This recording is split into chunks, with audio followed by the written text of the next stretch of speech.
Bonjour, bienvenue sur ma chaîne Être, aimer, agir en conscience. Bonjour, aujourd'hui nous allons continuer notre processus pour se sentir en accord avec soi. Ce processus a démarré par les deux premières étapes, les deux premières clés que je vous ai proposées. La première clé était j'habite mon corps. La deuxième clé, je m'aime et je me respecte. La troisième clé, c'est je reconnais mes besoins. J'ai répertorié 3 besoins qui me semblent être les plus importants à traiter à travers cette vidéo. Quels sont ces 3 besoins? Alors, le premier besoin, ce sont nos besoins physiques. Il s'agit là d'avoir une hygiène de vie pour respecter son corps physique et reconnaître ses besoins. Alors, ce sont des besoins de base. Nous avons besoin de bien dormir pour reposer notre système nerveux, reposer notre corps. Nous avons besoin de bien nous nourrir et d'avoir une hygiène de vie suffisamment équilibrée pour se sentir bien dans son corps, pour pouvoir répondre aux besoins de notre corps. Le deuxième besoin, c'est un besoin relationnel. Nous ne sommes pas en haut de l'Himalaya tout seuls. Nous sommes le 3/4 du temps confrontés à ce monde et aux relations à l'autre et aux interactions avec l'autre. Et dans ce besoin relationnel, nous allons certainement être confrontés à notre part émotionnelle, psychologique, affective. Parce que c'est à travers cette interaction avec l'autre que nous allons reconnaître nos besoins. Et qu'est-ce qui va nous aider à reconnaître nos besoins? Ce sont nos émotions. C'est elles qui vont nous guider pour reconnaître nos besoins principaux, qui sont souvent un besoin de sécurité, de reconnaissance, d'amour. On retrouve toujours les mêmes besoins. Mais pour savoir s'ils sont vraiment respectés, cette confrontation que l'on a avec le monde extérieur, le relationnel dans notre travail, nos amis, notre famille, vont nous indiquer où nous en sommes par rapport à nos besoins. Est-ce que nous les respectons? Est-ce que nous sommes en accord avec nos besoins de base? Je vais vous donner un exemple par rapport aux besoins relationnels. Je connais une personne qui faisait partie d'une association.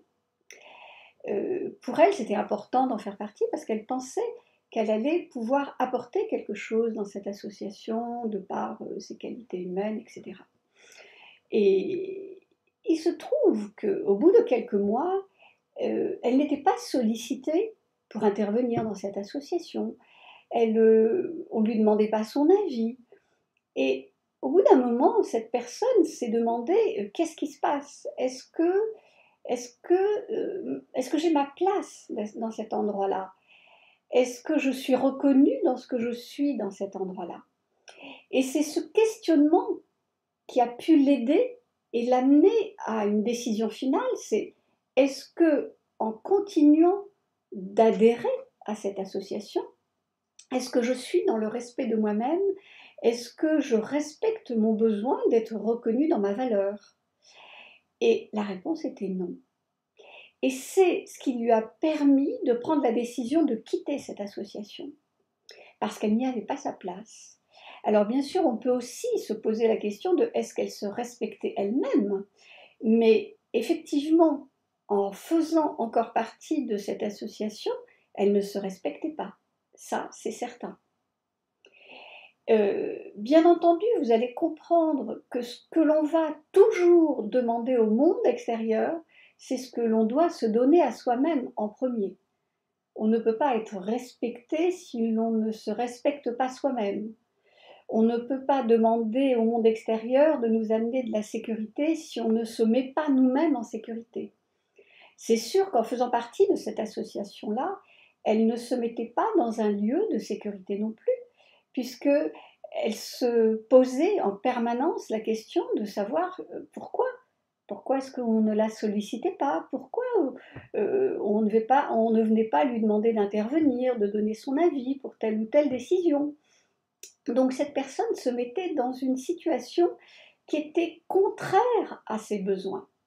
Mais c'est en se confrontant à cette réalité-là qu'elle s'est rendue compte qu'elle ne respectait pas ses besoins. Vous voyez ce que je veux dire? C'est extrêmement important. Cette interaction avec le monde extérieur nous montre précisément où nous en sommes et est-ce que nous sommes dans le respect de nos besoins principaux. Ça, c'était la deuxième partie. Dans la troisième partie, il s'agit des besoins. Alors, j'aime bien le dire ainsi, c'est le besoin de l'âme, les besoins, de notre être spirituel. Vous savez, c'est cette partie de nous qui aspire au beau, qui aspire au grand, qui aspire à la bonté, qui aspire à être en adéquation avec la nature. Vous voyez, par exemple, quand on se trouve dans un endroit magnifique, on est extrêmement touché. Vous voyez, c'est cette grandeur de la vie, cette grandeur de la beauté de la vie, cette aspiration à faire un avec ça. On a aussi besoin de répondre à cette partie de nous, c'est-à-dire qu'on a besoin de la nourrir par du beau, souvent c'est par de l'artistique, par de la créativité.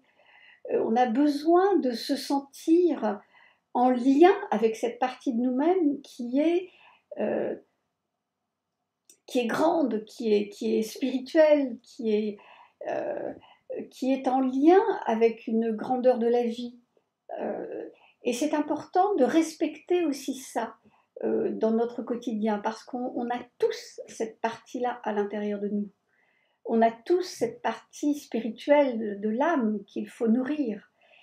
Et c'est à chacun de savoir comment et par quoi on peut répondre à nos besoins à ce niveau-là de l'être.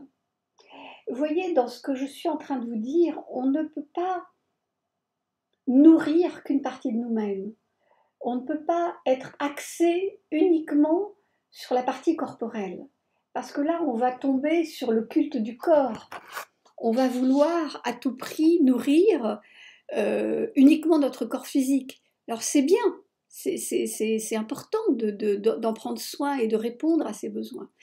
Mais nous avons besoin aussi de grandir et d'évoluer dans nos besoins et d'être confrontés à ce monde, d'être confrontés aux relations à l'autre pour savoir où nous en sommes dans nos besoins. Et la troisième partie, c'est la partie qui est en lien avec l'amour inconditionnel, c'est la partie qui est en lien avec la beauté, avec